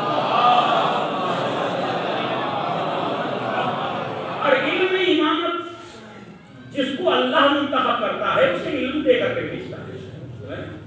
روایات یہ کہتی ہیں کہ ایک شخص تھا یوسف ابن یعقوب جو عیسائی تھا. یوسف ابن یعقوب کو جو ہے وہ متوکل نے طلب کیا اپنے دربار میں. اسے خطرہ محسوس ہوا کہ ہو سکتا ہے کہ متوکل مجھے قتل کر دے یا مجھے قید میں ڈال دے. تو اس نے وہاں, یعنی اتنا چرچا ہو چکا تھا کرامات امام علی نقی علیہ السلام کا اطراف میں, کہتے ہیں کہ جب کوئی شخص بہت زیادہ مشہور ہو جائے تو پھر قوم و مذہب بھی پیچھے چھوٹ جاتے ہیں دوسرے لوگوں کے, اس سے حاجتیں پوری کرنے کے لیے لوگ آنے لگتے ہیں. صحیح ہے. تو عزیزان گرامی, اب جب امام کی شہرت ہو گئی کرامات معجزات میں اور لوگوں کی حاجات پوری ہونے لگی, بیماروں کو شفا ملنے لگی, پریشان حالوں کی پریشانیاں دور ہونے لگی, تو یہ شخص جب وہاں سے اپنے گھر سے نکلا, بہت امیر آدمی تھا, تو اس نے نیت کی کہ میں 100 درہم امام علی نقی علیہ السلام کے خدمت میں پیش کروں. میں 100 درہم حضرت امام علی نقی علیہ السلام کی خدمت میں پیش کروں گا, اور شاید جو ہے خدا ان کی کرامات کے ذریعے میری جان کی حفاظت فرمائے. یہ نیت کر کے نکلا. اب جب امام کے دروازے پہ پہنچا تو شک تو تھا کہ صحیح ہے, جیسے بھی ہیں, میرے مذہب سے کیا تعلق ہے, میں تو حضرت عیسیٰ کا ماننے والا ہوں. تو شک تو تھا, تو یہ امام کی امامت کو تو نہیں مانتا تھا, لیکن کرامات اتنی مشہور ہو چکی تھی کہ اس کی بنیاد پہ اپنی جان بچانے کے لیے وہ امام کے لیے 100 دینار یا 100 درہم لے کر کے نکلا. جب دروازے پہ پہنچا, دق الباب کیا, تو امام نے اپنے خادم کو بھیجا, جاؤ کون ہے دیکھو. تو ایک مرتبہ کہا کوئی شخص ہے. امام نے فرمایا پوچھو اس کا نام یوسف ابن یعقوب ہے. امام نے فرمایا کہ جاؤ اس سے پوچھو کہ کیا ان کا نام یوسف ابن یعقوب ہے. تو وہ کہتا کہ یہ پہلی دلیل تھی جس سے میرا سینہ کشادہ ہوا کہ یہ شخص کوئی یوں ہی نہیں مشہور ہوا ہے, یہ ذات گرامی ایسی مشہور نہیں ہو گئی. کہ اس کا نام یوسف ابن یعقوب ہے. کہا ہاں میں یوسف ابن یعقوب ہوں. پھر اس کے بعد غلام سے کہا جاؤ جا کر کے اس سے کہو کہ جو کاغذ میں لپیٹ کر کے آپ نے وہ درہم رکھے ہیں وہ ہمیں دے دو, وہ 100 درہم ہمیں دے دو.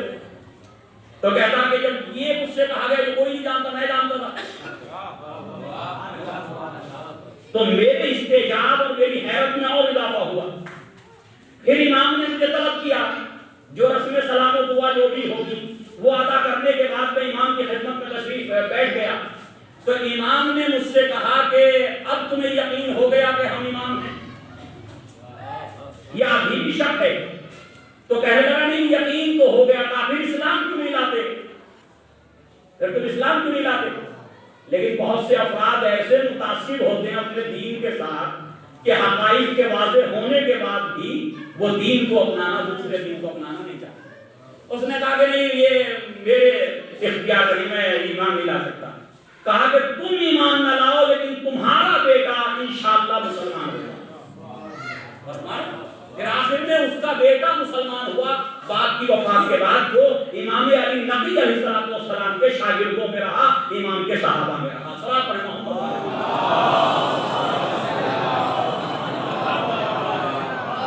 عزیزان گرامی، یہ امام علی نقی علیہ السلام کے معجزات و کرامات اور بہت سے معجزات و کرامات کا ذکر کیا علماء کرام نے. لیکن عزیزان گرامی جو مشہور واقعہ ہے وہ بس آپ کے سامنے عرض کروں. ایک عورت نے دعویٰ کر دیا متوکل کے زمانے میں، بادشاہت متوکل کی تھی، خلافت متوکل کی تھی. اور آپ اندازہ کیجئے متوکل اہل بیت کے لیے کس طرح کی دشمنی رکھتا تھا. اگر آپ ابن اثیر اور ابن کثیر اور فلا ان سب کو پڑھیں نا اہل سنت علماء، انہوں نے بھی لکھا کہ 237 ہجری میں امام علی نقی علیہ السلام کے زمانے میں 237 میں امام زندہ تھے نا، 256 میں انتقال ہوا آپ کی شہادت. تو 237 ہجری میں متوکل نے زیارت پہ پابندی لگائی. قبر امام حسین علیہ السلام کو مسمار کر دیا. ٹیکس لگا دیا زیارت پہ جانے والوں پر. پہلے تو پیسے کا ٹیکس لگایا، دولت کا ٹیکس لگایا. اس کے بعد جب دیکھا کہ پھر بھی زیارت پہ جانے والوں کی تعداد کم نہیں ہوتی تو اس نے جو ہے وہ اعضاء پہ ٹیکس لگا دیا کہ ہاتھ کٹے گا تو جاؤ گے، پیر کاٹا جائے گا تو جاؤ گے. اس حد تک دشمنی اہل بیت متوکل کے دل میں. لیکن وہی متوکل امام علی نقی علیہ السلام کو قید خانے میں رکھتے ہوئے تھا، نظر بند تھے امام. جس وقت اس عورت نے دعویٰ کیا کہ میں زینب ہوں اور نبی کریم میرے نانا نے میرے حق میں میرے سر پہ ہاتھ پھیرتے ہوئے بچپن میں یہ دعا فرمائی تھی کہ خداوند عالم تمہیں ہر 40 سال کے بعد جوان کر دے. یہ نبی کی دعا کی برکت ہے، یہ حضور پاک کی دعا کی برکت ہے کہ میں جو ہوں وہ دوبارہ سے شباب کے عالم میں ہوں. اور میں زینب بنت علی ہوں، زینب بنت فاطمہ ہوں. تو ایزان گرامی سب پریشان کہ کریں کیسے پتہ چلے گی یہ عورت زینب ہے یا نہیں. تو سارے جو بھی عباسی افراد تھے اور جو علوی افراد تھے جو اہل بیت علیہ السلام سے تعلق رکھتے انہیں بلایا گیا، علماء کو بلایا گیا. سب نے اپنی اپنی دلیلیں دی کہ ان کا انتقال جو ہے، ان کی وفات، ان کی شہادت کو قضا وقت پہ ہو چکی ہے اور اس پہ سب متفق ہیں، اس میں کوئی اختلاف نہیں ہے. لیکن اس نے کہا کہ اس کے علاوہ کوئی دلیل ہے کسی کے پاس؟ نہیں، کیونکہ اس کی دلیل بھی موجود ہے اس دلیل کے مقابلے میں کہ نبی نے دعا فرمائی تھی. تو آخر میں یہ طے پایا کہ بھی ہمارے پاس تو کوئی دلیل ہے نہیں کہ ہم اس کے دعوے کو جھوٹا ثابت کر سکیں. کہا پھر کیا کریں؟ کہا کیوں نہ ابن الرضا کو بلایا جائے. اب یہ جملہ میں نے عمدن کہا، ابن الرضا، صحیح نا، یہ میں نے عمدن کہا اس لیے کہ علماء امام علی نقی علیہ السلام کو بھی ابن الرضا کہتے ہیں. کیوں؟ امام علی رضا کے ایک ہی بیٹے تھے، امام محمد تقی، اور محمد تقی کے بیٹے امام علی نقی. اور تو اس لیے اکثر علماء نے ابن الرضا ہی لکھا کہ کیوں نہ ابن الرضا کو بلایا جائے. بلہذا حضرت امام علی نقی علیہ السلام کو قید خانے سے لایا گیا. جب آپ تشریف لائے تو کہا کہ مسئلہ یہ ہے کہ یہ عورت اس طرح کا دعویٰ کر رہی ہے. اے فرزند رسول، آپ کے پاس کوئی دلیل ہے اس کے دعوے کو سچا یا جھوٹا ثابت کرنے کے لیے؟ امام نے فرمایا ہماری پھوپھی اماں کا انتقال فلا وقت میں ان کی شہادت واقع ہو چکی ہے اور وہ زندہ نہیں ہے. تو کہا کہ میں اس کا کیا کریں؟ یہ تو دعوے دار ہے. کہا اس کا حل میرے پاس ہے، کسی کے پاس ہو یا نہ ہو ہمارے پاس سب چیزوں کا حل ہے. کہا وہ حل کیا ہے؟ کہ حل یہ ہے کہ جناب زہرا سلام اللہ علیہا کی، لیکن توجہ کیجیے گا، جناب زہرا سلام اللہ علیہا کی جو ذریت پاک ہے، جو آپ کے شکم مبارک سے ہے، یا معصومین علیہ السلام ہے. غور فرمائیے گا، میں آج کے سادات کی ذمہ داری نہیں لے رہا ہوں. کبھی کوئی جا کر کے زوم میں پوچھ مرے سلام محمد علیہ محمد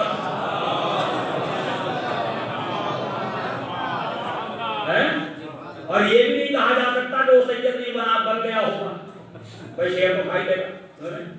تو اہل گرامی کہا کہ جناب زہرا سلام اللہ علیہ کی نسل پر درندوں کے لیے نسل زہرا حرام. نسل زہرا حرام.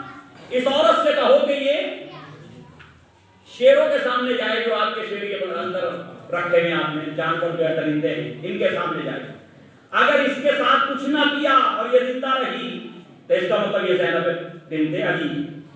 اور اگر اسے جو ہے وہ شیروں نے اذیت پہنچا دی اور گھر کھایا تو سمجھ لو کہ جھوٹ بول رہی تھی. تو سوال تو بے پیدا ہوا اگر اسے شیر تو ہر ایک کو کھا لے گا. اگر اسے کھا گئے یہ درندے تو کیسے ثابت ہوگا کہ علی کی بیٹی ہے یا نہیں, جناب فاطمہ زہرا کی بیٹی ہے یا نہیں؟ اور وہاں کچھ بڑے تیز ذہن کے مکار بھی موجود تھے جی کہ جی متوکل کو تنہائی میں جا کر کے سمجھایا آج پھنس گئے امام. اپنی ہی گفتگو میں آج جال میں پھنس گئے. ہم تو انہیں مارنا ہی چاہتے ہیں, ہم تو چاہتے ہیں کبھی تم زہر دینا چاہتے ہو, کبھی انہیں قتل کرانا چاہتے ہو. اس سے اچھا موقع کیا ہے, اس سے اچھی بات کیا ہے کہ کہو کہ بھئی آپ ہی جا کے پہلے دکھائیے تاکہ یقین ہو جائے کہ یہ بات صحیح ہے. لہذا امام سے کہا گیا حضور پہلے آپ ہی تشریف لے جائیں, آپ ہی ابن الزہرا ہیں, آپ ہی جناب فاطمہ زہرا کے بیٹے ہیں, تو پہلے آپ تشریف لے جائیں. امام نے فرمایا میں حاضر ہوں. بھائی مطلب آپ جیسے ہی اس جگہ پہنچے جہاں شیروں کو رکھا گیا تھا, درندوں کو رکھا گیا تھا, دوڑے ہوئے درندے آئے اور آ کر کے آپ کے پیروں پہ گر گئے. آپ کے امام نے ان درندوں کو ہاتھ پھیرا ان کے سروں پر اور انہیں پیار کیا, محبت کے ساتھ پیش آئے امام. اب اوپر سے جو ہے وہ متوکل اور ارکان حکومت سب دیکھ رہے تھے. بھائی مرتبہ ایک شخص نے متوکل کے کان میں کہا کہ جلدی کرو امام علی نبی سے وہ باہر نکل جائیں ورنہ یہ بات کہیں مشہور نہ ہو جائے. سب سے بڑا خطرہ تو یہی تھا کہ ان کی کرامات, ان کے معجزات کہیں مشہور نہ ہو جائیں. تو اس کے بعد جب امام باہر آ گئے صحیح و سالم, تو امام نے فرمایا کہ اب تو یقین ہو گیا کہ نسل زہرا کا گوشت جو ہے وہ درندوں پہ حرام ہے, اب اس سے کہو کہ یہ جائے. تو ایک مرتبہ ہاتھ جوڑ کے کھڑی ہو گئی, فرزند رسول میں تو جھوٹا دعویٰ کر رہی تھی تاکہ لوگوں میں عزت مل سکے. تو عزیزان گرامی یہ جھوٹے دعوے بھی شیعہ ہونے, سادات ہونے کے بہت پرانے چلے آ رہے ہیں.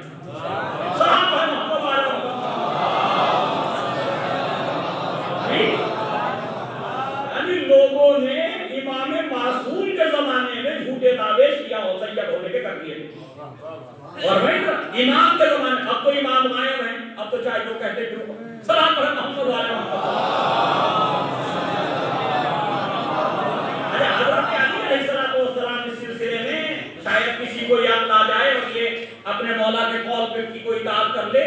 آپ کے مولا فرماتے ہیں اس سلسلے میں کہ خارج النسب جو اپنے نسب سے نکلے اور دوسرے کے نسب میں داخل ہو دونوں پہ اللہ کی لعنت,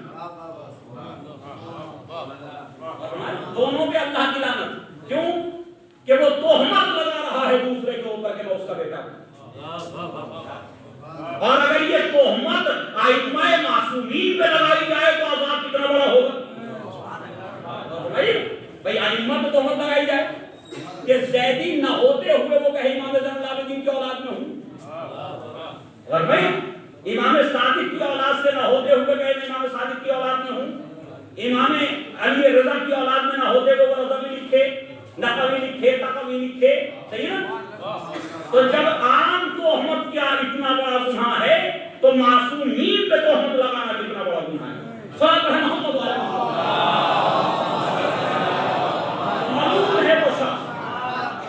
ملعون ہے وہ شخص کہ جو اپنے نسب سے نکل کے دوسرے کے نسب میں داخل ہو.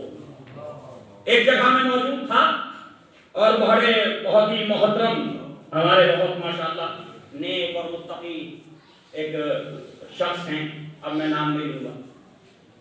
تو انہوں نے مجھے کہا کہ قبلہ یہ آپ کو تو یہاں دودھ کی چائے ملے گی ہر جگہ, آپ کالی پیتے تو میرے پاس آ جائے, میں بھی کالی چائے پیتا ہوں بلیک کی. میں کہا چلیے. تو ان کا جم وغیرہ ہے وہاں اور ایک مطب بھی بنا رکھا, تو اس میں جا کر کے ہم بیٹھ گئے. تھوڑی دیر گزری, ایک قریشی بھائی آ گئے. ایک قریشی بھائی اہل سنت سے قریشی تھے, وہ آ گئے. بڑا لہیب شہید انسان, وجیب.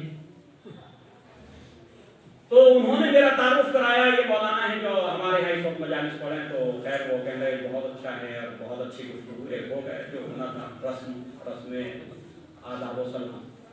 اس کے بعد وہ کہنے لگا کہ ایک شخص میرے پاس، ایک نوجوان آیا، اور وہ آنے کے بعد وہ ڈاکومنٹری کا کام کرتے تھے، آدھار کارڈ بنانا، ووٹر آئی ڈی بنانا، یہ کرنا، کہ میرے پاس ایک نوجوان آیا جناب، اور وہ کہنے لگا کہ میرے نام کے سامنے کاظمی لکھوا دو،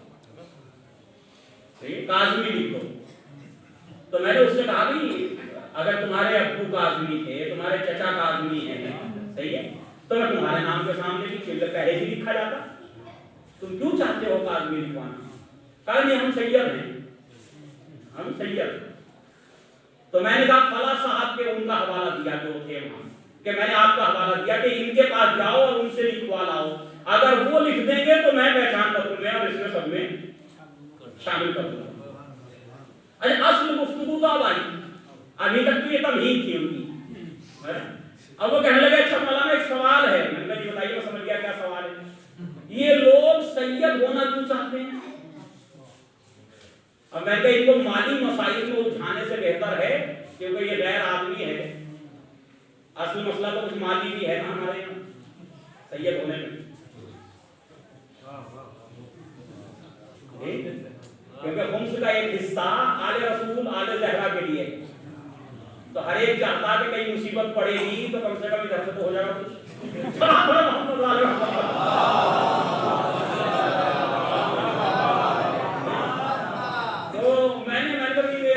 گفتگو کی طرف لے جانا بہتر نہیں ہے، یہ ہمارے مذہب کا آدمی نہیں، ہم سے تھوڑا قومی اعتبار سے بھی الگ ہے، اور یہ 10 جگہ جا کر کے بتائے گا۔ میں نے اس سے کہا کہ یہ بھائی جو کچھ بھی ہو، لیکن ایک بات تو بالکل واضح ہے۔ کہنے وہ کیا؟ میں نے کہا اپنی انصاف سے بتاؤ، اگر کسی کے آبا و اجداد میں کمالات ہوں، فضائل ہوں، تو وہ اپنے باکمال آبا و اجداد کو چھوڑ کے دوسرے کے آبا و اجداد کو اپنا باپ کیوں بتائے؟ وہ دوسرے کے باپ کو اپنا باپ کیوں بتائے گا؟ اس کا مطلب یہ ہے کہ جو ان کے آبا و اجداد میں فضیلتیں نہیں ہیں، انہیں نظر آ رہا ہے کہ وہ اہل بیت میں ہیں، وہ اہل بیت میں، وہ فضائل اس کو اس طرف مجبور کر رہے ہیں، اسی طرح میری نسبت آئی میں اہل بیت کی طرف ہو جائے۔ میں نے کہا یہ کمال ہے اہل بیت علیہ الصلوۃ والسلام کا کہ لوگ اپنے آبا و اجداد کو چھوڑ کے ان کو اپنے آبا و اجداد میں ثابت کرنا چاہتے ہیں۔ صلوات پڑھیں محمد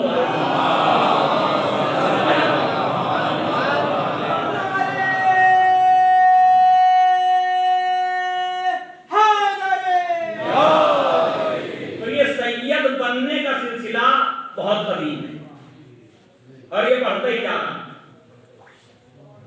جی یہ سلسلہ بڑھتا ہی جا رہا ہے۔ تو عزیزان گرامی، جو جہاں ہے وہاں رہے، اور کیا سلمان فارسی سید ہیں؟ کیا جناب ابو ذر غفاری سادات سے ہیں؟ کیا جناب مقداد سادات سے ہیں؟ کیا حذیفہ سادات سے ہیں؟ کیا عمار یاسر سادات سے ہیں؟ کیا ابو الاسود دولی سادات سے ہیں؟ ائمہ علیہ السلام کے ہزاروں صحابہ، ہزاروں جانثار، کربلا کے 72 شہید، ان میں 18 کو چھوڑ کے کیا باقی سب سادات سے ہیں؟ سمجھ میں آتا اگر مجبوری یوں ہوتی کہ جی سادات جنت میں جائیں گے، غیر سادات نہیں جائے گا۔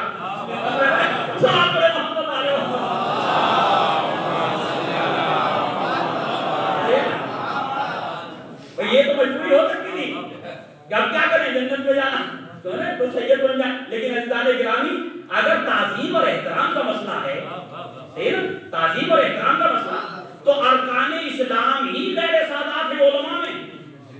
شیخ مفید، شیخ صدوق، شیخ تبرسی، جی یہ سب کون ہیں؟ شیخ ہیں، شیوخ ہیں، سادات سے نہیں ہیں۔ تو اپنے کردار کو ایسا بناؤ کہ سادات بھی تمہاری طرف آ جائے۔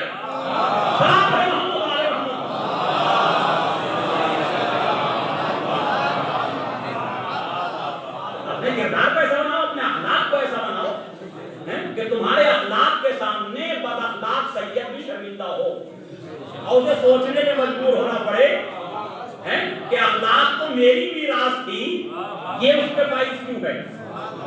کردار تو میرے لیے تھا، تو آپ تو مبلغ بن جاؤ اپنے کردار اپنے اخلاق کے ذریعے، تاکہ جو لوگ جو ہیں وہ گمراہی کے راستے پہ جا رہے ہیں وہ صحیح راستے کی طرف لٹائیں۔ صلاۃ محمد علیہ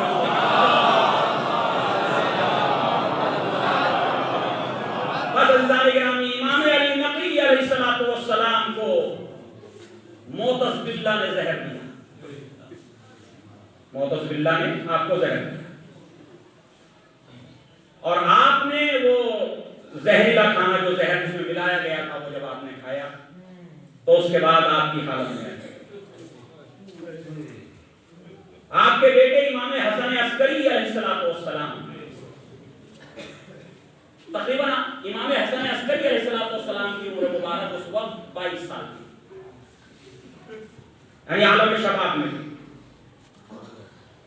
امام جب زہر دے دیا گیا اور امام کی شہادت واقع ہو گئی تو امام کو امام کے اپنے گھر میں دفن کیا گیا۔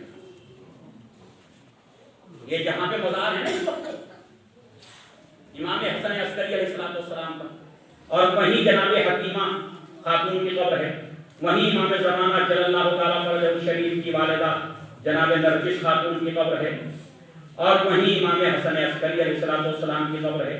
تو یہ گھر تھا آپ کا، اور یہی وہ سرداب ہے ملا ہوا بالکل وہی ہے، اسی بازار کے اندر ہی روضہ امام علی نقی علیہ السلام کے اندر ہی سرداب، کہ جہاں امام زمانہ کی ولادت و شہادت ہوئی اور جہاں سے آپ نے خیبر اختیار وہی سرداب۔ تو جب زہر دے دیا گیا تو امام حسن عسکری علیہ السلام موجود تھے، چاہنے والوں کا ایک مجمع تھا، جمع رفیق تھا، چاہنے والوں نے اپنے امام کو جو ہے وہ غسل دیا، کفن پہنایا، بڑی شان و شوکت کے ساتھ امام کا جنازہ اٹھا۔ امام حسن عسکری علیہ السلام اپنے بابا کے جنازے کو کاندھا دیتے ہوئے لے کر کے آخری منزل تک آئے۔ میں کہوں گا مولا جو سین آپ کا ہے نا باپ کی دنیا سے جاتے وقت 22 سال کی عمر مبارک ہے آپ کی، یہی سین میرے مولا اس وقت جاتا، یہی عمر مبارک کربلا میں امام سجاد علیہ السلام مولا آپ نے اپنے بابا کو بڑے ادب و احترام کے ساتھ بڑی شان و شوکت کے ساتھ دفن کر دیا۔ کسی نے آپ کے ہاتھوں میں ہتھکڑیاں تو نہ ڈالی، کسی نے آپ کو بیٹیاں تو نہ پہنائی، کسی نے گھر کی خواتین کے تماچے تو نہ مارے، بیٹیاں بھی موجود تھی، بیٹے بھی موجود تھے، لیکن کوئی روایت نہیں ملتی کہ کسی بیٹے کو اذیت پہنچائی گئی ہو یا کسی بیٹی کو اذیت پہنچائی گئی ہو۔ ہاں مولا آپ کی مصیبت واقعاً بہت بڑی تھی، ارے حجت خدا اسے زہر دے دیا جائے یقیناً ایک بہت بڑی مصیبت تھی، لیکن ہائے میرا مولا سید سجاد چند قدم کے فاصلے پر غشی کے عالم میں تھے، جب جناب زینب کبریٰ نے ہاتھ ملایا، اے میرے ناز سید سجاد ذرا اٹھو تو صحیح، دیکھو یہ زمین کربلا کو زلزلہ کیوں آ رہا ہے، اے میرے ناز یہ آندیاں بھی چل رہی ہیں۔ اب جو سید سجاد نے دیکھا تو وہ منظر دیکھا کہ خدا کسی باپ کو اپنے کسی بیٹے کو باپ کا منظر نہ دکھائے، دیکھا کہ بابا کا سر نو کے نیزہ پہ بلند ہے، آواز دی السلام علیکہ یا بات اللہ، اے بھوپی اماں آج ہمیں یقین ہو گیا، بھوپی اماں بابا مارے گئے، عزیزو ادھر حسین کا سر نو کے نیزہ پہ چڑھایا گیا، ادھر خیموں میں آگ لگا دی گئی، ارے امام کی بیٹیاں امام کی بہنیں اس عالم میں باہر نکلی۔ حبیب ابن مسلم کہتا ہے کہ جیسے تسبیح کے ٹوٹنے پہ دانے نکل جاتے ہیں، سارے خیمے جل رہے تھے، کوئی بچہ کسی سمت میں جا رہا تھا، کوئی بیوی کسی کو فریاد کر رہی تھی، کوئی بیوی کسی کو یاد کر رہی تھی۔ ایک بندہ میں نے دیکھا ایک 4 سال کی بچی دامن میں آگ لگی ہوئی بابا بابا کہتی ہوئی ایک سمت میں دوڑی چلی جا رہی تھی، میں جلدی سے گھوڑے سے اترا، اس بچی کے قریب آیا، چاہتا تھا اس کے دامن کی آگ بجھاؤں، ایک بندہ بچی نے ہاتھوں کو جوڑ دیا، اے شیخ میرے قریب نہ آنا، میں حسین کی بیٹی سکینہ، میرے قریب نہ آنا، میں حسین کی بیٹی سکینہ ہوں۔ کہا اے بچی میں تو آپ پہ رحم کرنا چاہتا ہوں، آپ کے دامن کی آگ بجھانا چاہتا ہوں۔ ایک بندہ بچی کہنے لگی اگر مجھ پہ رحم بھی کرنا چاہتا ہے تو بس یہ بتا دیں یہاں سے نجف کے لیے کون سا راستہ جاتا